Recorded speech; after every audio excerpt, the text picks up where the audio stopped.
ABCD düzbucaqlı üçbucağında AC CB'ye perpendikulyardır. AB AD'ye, AD DB'ye bərabərdir. AY 20'dir. CY 8 santimetrdir və BC isə 16'dır. DY-ni tapmaq lazımdır. DY-ni tapmaq lazımdır. Bura bir dənə X qeyd elədik. D nöqtəsindən bir dənə hündürlük endiririk. D orta nöqtədir deyənə, bu da hündürlükdür deyənə.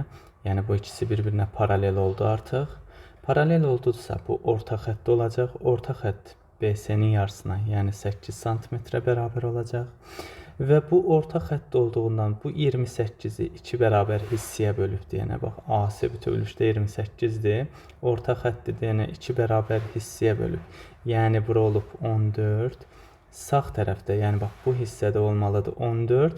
18'i CY-dədirsə yerdə qalır burada 6 santimetri. Onda X bərabərdir. Pifaqor teoreminə görə 8'in kvadratı üstə gəlinsin 6'nın kvadratı kökün altında. Bu da bərabərdir. Neçə olur? 10. X üçün təyin elədik ki, X 10'a bərabərdir.